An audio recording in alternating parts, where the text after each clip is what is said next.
Hello and welcome to Take This TV, the television book club podcast where each week we watch an episode or two of our favorite shows and we talk about it with our friends in the fandom, and that is you.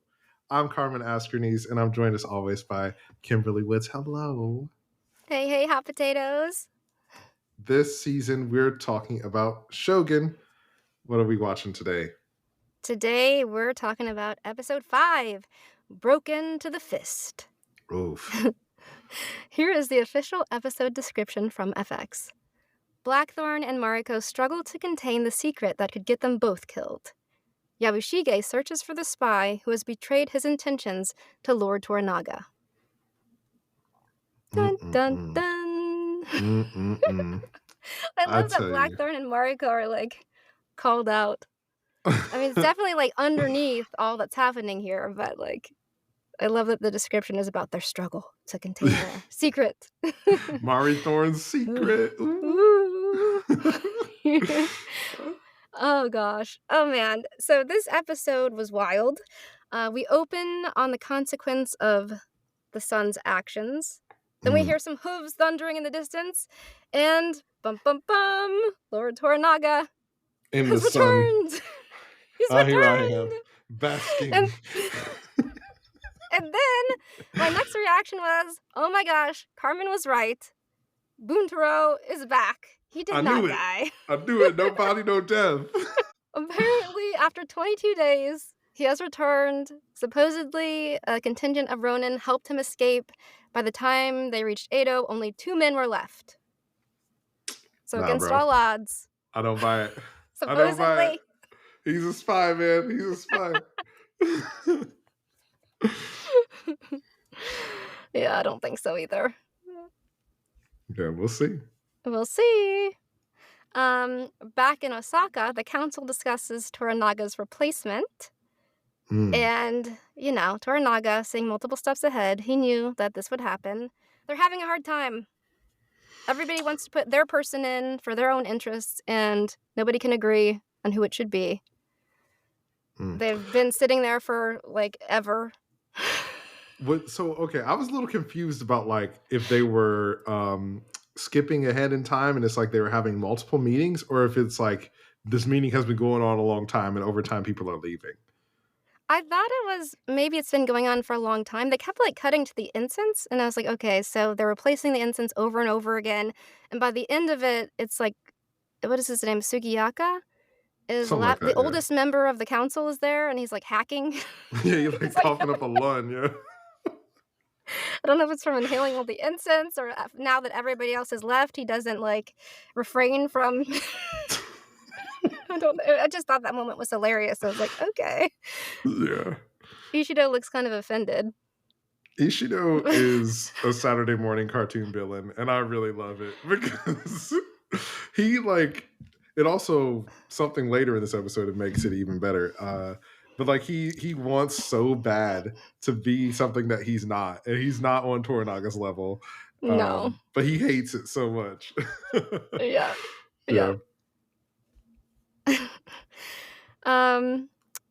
After Toranaga has returned, Mariko hands a journal of all that Blackthorn has been doing while Toranaga's been away. And everything she's been keeping the details. Yeah. Then we learn that Toranaga would like for her and Buntaro to live with Blackthorn. He says, this way you can serve them both. Ooh. I was like, oh gosh. The drama is about to go down. Recipe for disaster, yeah. Oh, man. Oof. Can you imagine? Oh, man. Your wife, consort, and the person who you've been messing around with and their husband all living in the same house. I don't see any problems with that at all. Easy peasy. Just another day. Toranaga is pissed at his son, rightfully so. He basically tells him that he was broken to another man's fist. Which seems to be a falconry saying. Yeah. You know what? This was one of the hardest core versions of I'm not mad, I'm just disappointed. And I was like, dang. The way he like described how Yabushige and was it Ono? Is that his nephew Omi? How Omi, yeah. Yabushige and Omi just manipulated his son. I was like, dang. He like immediately he knew what happened. Yeah, that was my Yeah. thought, because before I was like, maybe he does have a blind spot and it's his son. But no, like, clearly he's back. It's not like it seems like he didn't leave him alone for a long time, so he probably knew this might be a weak spot, potentially. I feel like he He was knew. giving Nagakato a test, and I feel like he failed it. Yeah. Yeah. Yeah. He Oh strips him of man, his command of the cannon regiment. I But feel yeah, bad that for that cold kid. shoulder, oof. Yeah. That moment when he comes up with the pheasant and then he's just like, give it to Blackthorn. And he's just like turns away from his son. It's like, oh. I wouldn't be surprised if someday if Nagakato turns on his dad because I'm like, well, yeah.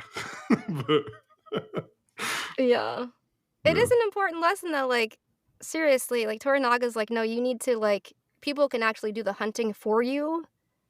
Like, you need to know how to make the falcon fly, and you're the one that's being handled by other people, so get it together. Until you can learn that lesson, like, get out of here. Important lesson about power. And I mean, Yeah. I think it's also like, unfortunately for his son, like his son's never gonna have a normal life. And so it's like it's an important lesson he has to learn to survive in the Mm-hmm. world that they're in. And it's like, dang. Yeah, tough love. Yep. I feel like in this episode, a lot of people are learning about the consequences of like, what sort of effect they can have. Mm-hmm. Yep. Back in Osaka, Ishido receives Josen's head, The so he disrespect. learns of the betrayal. Yeah. Yeah. Blackthorn Hatamoto. Remember we were trying to figure out what the word was for what Oh they call yeah. him, the Hatamoto. Receives the pheasant from Toranaga, and he wants to hang it up and prepare it. And his whole household is traumatized. They're like, it's gonna Traumatized by stink. this It's reaction. gonna rot. Yeah. In They're my like, head, I rot? was like, Do you know this word rot?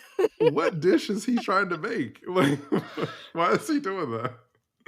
They're horrified, and they're all like, he's gonna have his own silverware, his own knives. We're not order him a special set of knives that would keep separate from everything else. I Yeah, love Fuji's that. trying to like work around it and like everybody separate our stuff and his stuff. Yeah. Buntaro comes to the household. He has this exchange with Fuji, who's his niece. He's kind of trying to gauge the situation. He asks if she's had to pillow with the barbarian. And basically, she tells him that Blackthorn is pillowing other women. She doesn't know. Like your wife. Yeah, your wife. He's not pillowing me. I was Technically dying. married to his nephew or his niece Yeah. and billowing his wife. Well, Yep. Oof. Oof. oof, yeah. Ooh, the drama. We get Toranaga confronting Yabushige. Was this his idea for these cannons? And he's like, no, it's Omi's. I swear, it wasn't. Yeah, my fate is tied to yours. Why would I do this? Yeah, Yabushige, steady lying. Oh my gosh. And then Toranaga is like, basically Yabushige is like, well, I will punish my nephew. And then Toranaga's like, well, why would you punish him? He presented an opportunity. This is a great thing, because now, Ishido has to come to us. A clever tactician. Yeah. He's very clever. Oh, I it's love so that. good because it's like he knows that it's all Yabushige, and he's just like rubbing it in, and like he's doing this to see how Yabushige is gonna react, and it's just like, man, nobody is on Toranaga's level. It's so good. Yabushige is, oh my gosh. In that next scene, he like tells one of his people, one of his generals, like to go to Osaka because he wants to fix things with Ishido when this all turns to shit. Mm-hmm. So he's still like, he's saying the stuff to Toranaga. He's And he just, it's hasn't like, learned. dude, what are you doing? This is so dumb. Yep. Can't you see the brilliance of this man? Like, what are you doing? Yabushige is just looking out for himself, and I guess he so, but he's like trying to play both sides. It's like, dude, you're gonna be dead. he also tries to intimidate Omi because he's like, all of this belongs to me, and you still answer to me, and you need to find the spy. I told you should have found Toranaga's spy already. So yeah, Yep. it's not looking good. It's not looking good. Meanwhile, back at the Blackthorn residence, it's dinner time. Oh my gosh. Here we go with the guys trying to one up each other. Immediately when Buntaro first comes, he wants to be called Buntaro-sama. Not, because he says, like, only my friends call me. Well, he says he doesn't want to be called Buntaro. He wants to be called by his actual name. The other name. Which I with forget. Sama. Oh, yeah. Yeah, because Buntaro is only his close friends. Yeah. You're right. He was, like, trying to essentially intimidate Blackthorn. Yeah, and basically he's like, my bow can fly faster than your cannons. It's already laying it. Oh, gosh. And then he catches a fly from the pheasant while he's saying this, which is pretty impressive. He's just like, the machismo is like radiating. It's in the air, Blackthorn has prepared, well, not himself, but had an English rabbit stew prepared for his guests, which everybody is gagging at. And Mariko was like, yeah. We're particular eaters. Yeah. It is our loss. And like the rabbit stew is like all clumpy when he's putting it in the bowl, and I'm like, that does not look good. It didn't look good. I felt a little bad for him because, in the last episode he was trying the fermented soybean dish or whatever. Mm-hmm. And so I was like, oh, they're not gonna try it. Yeah. So I felt a little bit bad, but then he was like, well, it's not the same without sharing, so then he doesn't even eat it. Yeah. And then he gets made fun of for slurping his noodles by Buntaro. Yeah. He's like, he's slurping him like a monkey. Look at that guy. The disrespect. I love how Mariko translates it. She's like, the sound you make while eating reveals the depth of your pleasure. Mariko is a master diplomat. Yeah.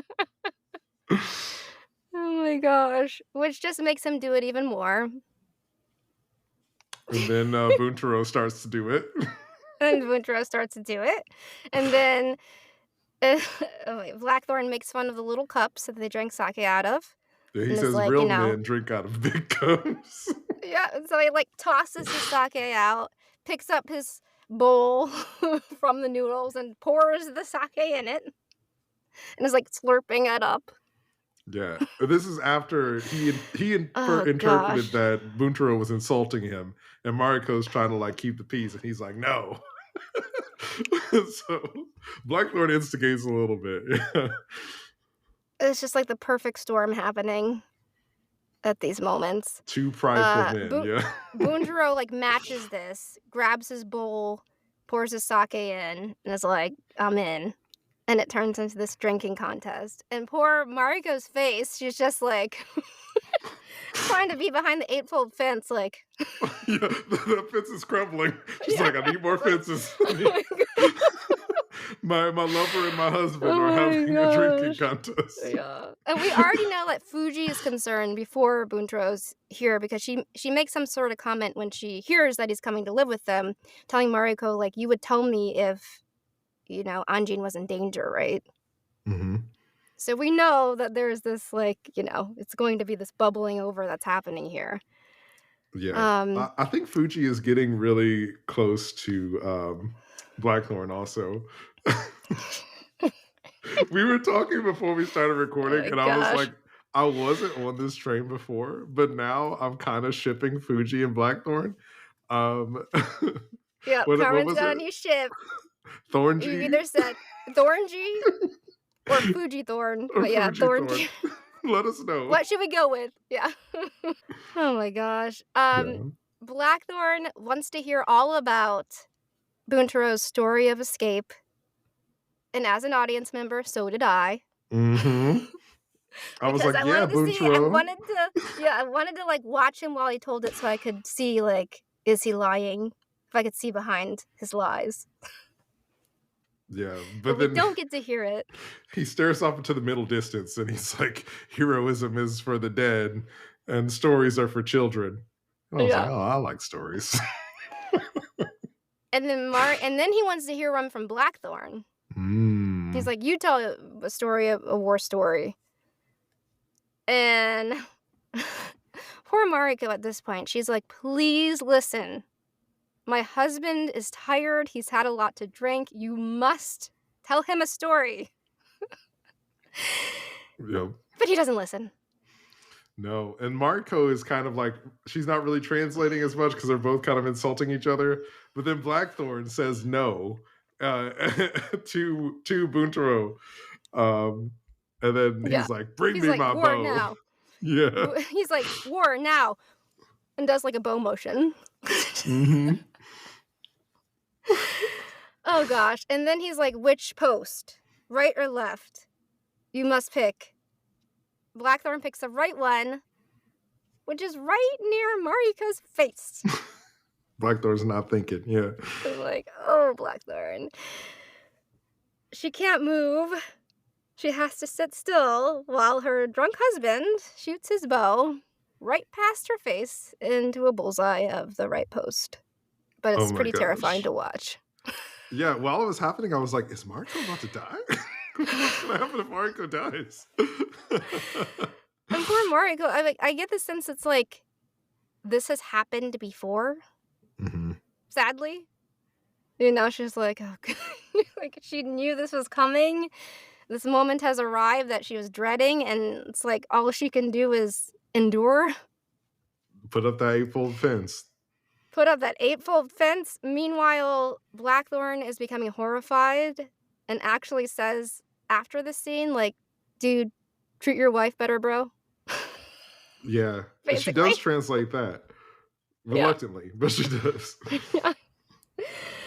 And then Buntaro is basically like, well, tell him what your name is and tell him about your filthy line. Yeah. And Blackthorn's like, look, you don't have to do it. You could just make up a story. He wouldn't know. You know, like, you don't have to tell me. But she does. We learn the truth. So her father was essentially, he killed the Taiko who was a tyrant, right? Yeah, before the current Taiko, yeah. Mm-hmm. The previous. Mm-hmm. And so because of that, he was like labeled as a traitor. And his punishment was that he had to kill his whole family except Mariko and then commit seppuku. And I was like, that's hardcore. Yeah. And she was just married. And every year she asks for permission to commit seppuku, basically, on the anniversary. And her husband says she has to live. And this, Carmen, was fascinating because I was reading on the FX site. You know, they have that cool little character breakdown, and then they have little episode breakdowns about real-life events. Mariko is based on a real person, and this kind of story is true. Oh. Like the story about basically somebody whose father was a general and a famous warlord. Basically, like, he was trying to conquer in order to quell war. So, like, I guess that's why some people were mad, because in some eyes he was actually like promoting peace because he was like stopping war by military force. Mm. But then, you know, like, the person saw him as a tyrant, though, because he was doing it by violent acts. So I just think it's interesting. Like, this was a real person, and this, like, did happen. So it's cool to see, like, where some of the real life events tie in with the current story. Wow. Into this work of fiction, but yeah. Dang. Yeah, like that classic It's kind of saying, like crazy. violence is the answer to violence. Like, nothing stops violence like more violence, right? Man, Yeah. yikes. Man, Yep. Mariko's trauma is like is so next level. Mm. Yeah. Wow.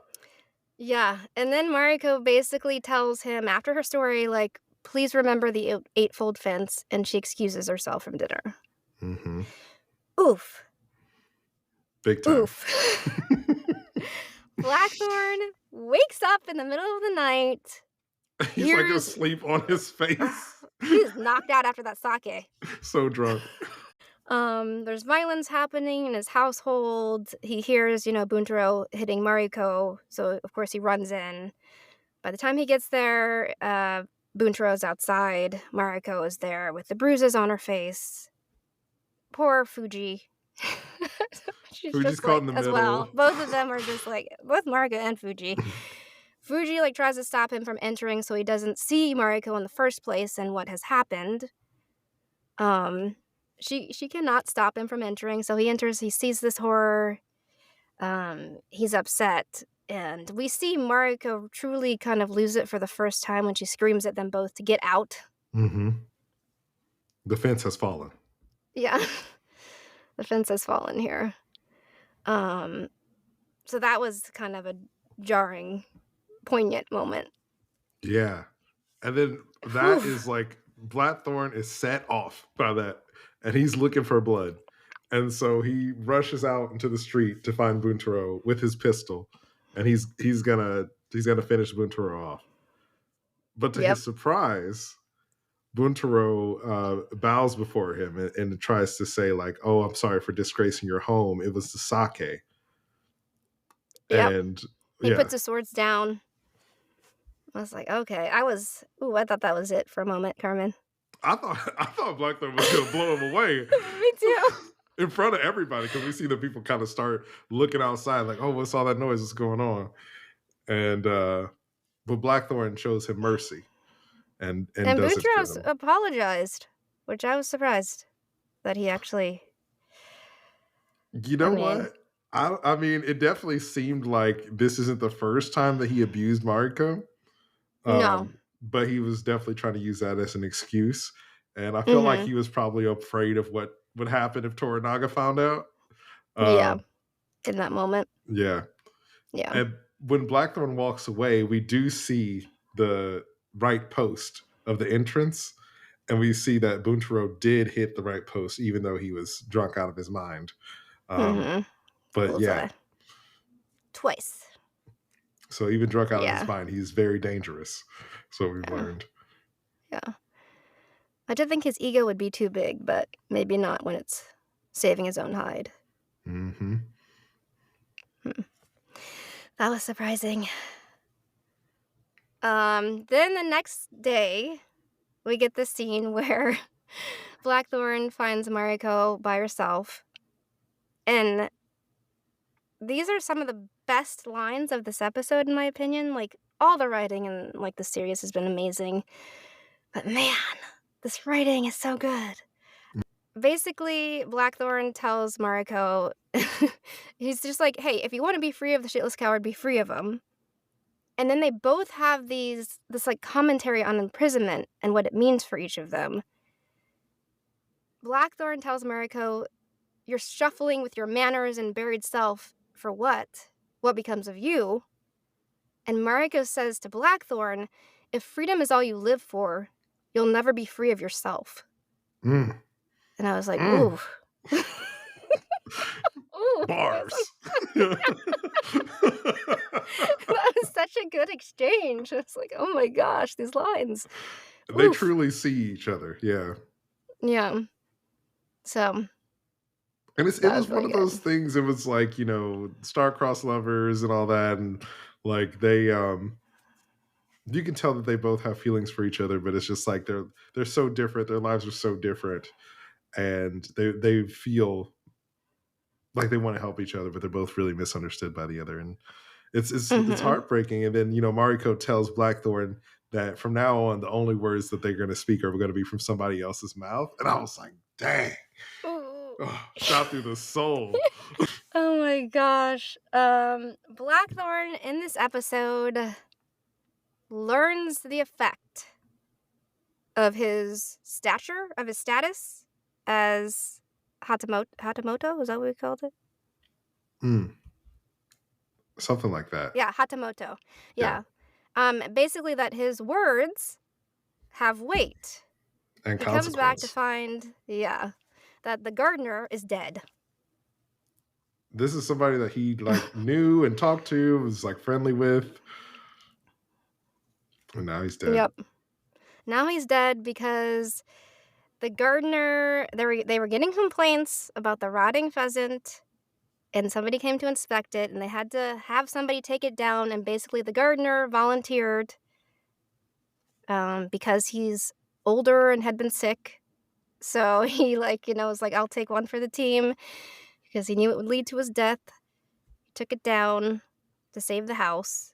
And because Blackthorn in the, when he got the pheasant as a gift was like, if anybody touches it, they die, kind of as a joke. Really absentmindedly, just a throwaway thing that he said. Not realizing, okay, this is law now. Your words are written into law here. He's upset at Fuji, who, she had to order this. She had no choice because of his words. And she's frustrated at him because he's the one that, he's the one that declared this. None of this would have happened if he hadn't said those words. So yeah, it's a very hard lesson that Blackthorn has learned. Yeah, and Fuji's like, I'm sorry, take my life. And he's like, what? Life is meaningless to you people, go away, And he's freaking out, and then he takes off to go find Toranaga. Yeah. And basically, he's like, look, I want my ships, I want my men so I can leave. Training's done. I'm out of here. And Torunaga, I love Torunaga. He's just he looks at Mariko, he looks at Blackthorn. He's like, there's a shadow on both of you. He knows something is up. Yeah. He's like, oh my gosh. What is that? And then Mariko's translation here, too. After he says there's a shadow, she translates this to Blackthorn as, he wants to know what troubles you. Mm-hmm. It's so much fun to see when her translation deviates from what's actually being said.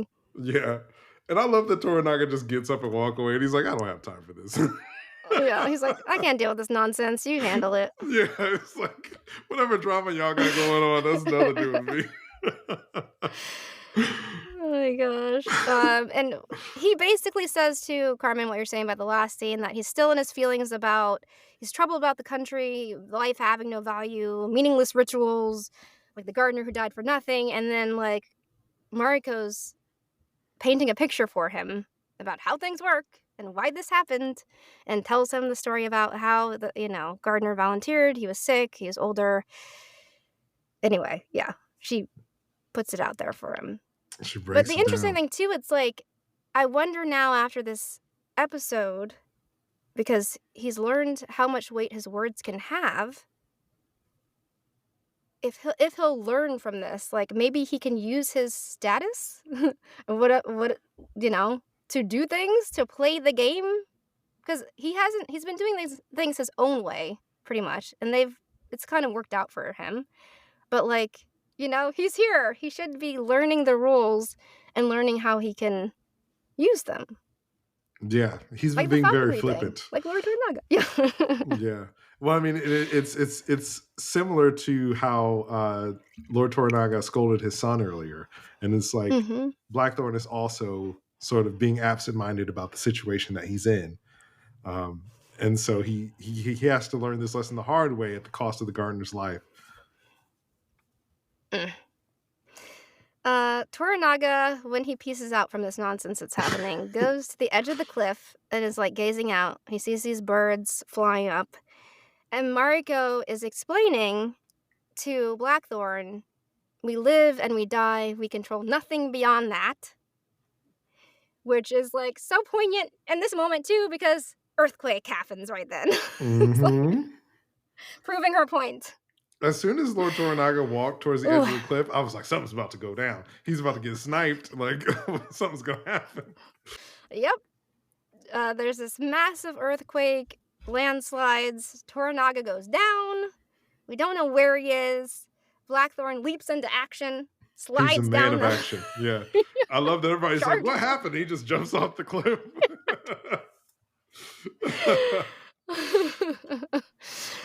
Oh gosh, he's still trying to control.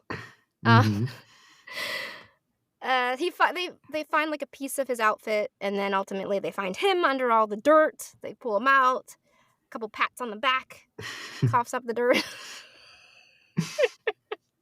He's alive! Yay! Thank goodness. Huzzah. Huzzah! Huzzah! But he does not have his swords. He doesn't. And then Blackthorn. Oh, because earlier we learned from Mariko when she's fighting with Blackthorn that the story about Fuji's dad and the swords is a lie. And they keep the lie, maintain the lie, because they feel like that's what Fuji merits because she's an honorable person and they love her and all that stuff. And so Blackthorn offers the swords, and he says that they were Fuji's father's. He offers them to Toranaga, and I feel like Toranaga knows the lie, so that's why he laughs. Yeah, he's like laughing. Yeah. They were bought with 3 bags of rice. Mm-hmm. But yeah, but Toranaga respects the gesture and what it means, because you can't walk. You know, the leader cannot walk without their swords. Yeah. So it's a big moment. And the landslide has affected the rest of the village, and then Blackthorn runs back, and he's running through the wreckage, and he's like, "Oh my gosh!" Oh, you were shocked? Oh, because of the landslide? Yeah, it was coming crazy. Towards the village. Yeah, I was like, "Dang, did everybody die?" Terrifying. Yeah. Sorry, I just had to get that in there. No, it was that terrifying. Shot was horrifying. Yeah. I mean, honestly, seeing something like that in real life would be a nightmare. So yeah. Yeah. Oh my gosh. Thankfully, it looked like most of the village was still intact. There were a lot of people hurt, maybe some people dead. And then we see that Fuji is badly injured, and Blackthorn reaches out and touches her hand. And that's when Thornji is born. And I was like, oh. That was a spark. Oh. Yeah. And then kiss. And then pillow. Yeah. The incident with the gardener also gives a chance for the headman and spy, because earlier in the episode, Toranaga knew that Yabushige was hunting for the spy, and so he tells his spy, Miraji, which is the name he goes by. In actuality, he's a famous samurai. Secret samurai. He tells him to find another to throw under the bus, and so conveniently, now that the gardener is dead, he basically says he found out that the gardener was the spy, but he just died. So Yabushige is like, lucky for him. Oh my gosh, this episode's wild. Meanwhile, at the end of this episode, Lady Ochiba finally arrives in Osaka. This is the first time we've seen her, right? Ooh, we only saw her like in a flashback, briefly, when the Taika was dying. Oh, that's right, yeah. But this is really the first time we get like a glimpse of her true character. Oof, wow, what a villain here, Carmen. She was giving me Azula. She was giving me Cersei Lannister. I was like, I feel like Lord Toranaga has an equal now. Man, and the lilting quality of her voice in this episode, like, it sounded like a song. I was like, ooh, it's like a siren song. Like, it was just like captivating. I was like, woo! She was talking about how Toranaga had paralyzed the council, and she was disappointed. And then the guy was like, well, Ishido was basically like, I would give my life for your son. And she pounced. She was like, in that case. He walked right into her trap. Yeah, in that case. She didn't even She got him. As soon as he finished talking, she just jumped because she was waiting for him to say that. It was so good. She says, the council will answer to me. She about to mess some stuff up. Wow. Now I kind of understood maybe why Toranaga had her out of play for a little bit here, too. Because she's a force. It seems like it might have been a fatal mistake for him to let her go. So She is, yeah. we'll see what happens. She seems like she can play the game, so Yeah. no, I'm intrigued.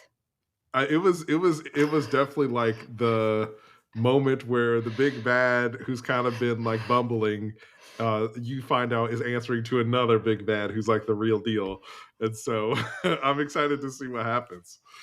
Me too. I can't wait to see the rest of the council squirming under her. Hmm. Under her might. I love it. I'm excited to Me see what too. happens. Yeah.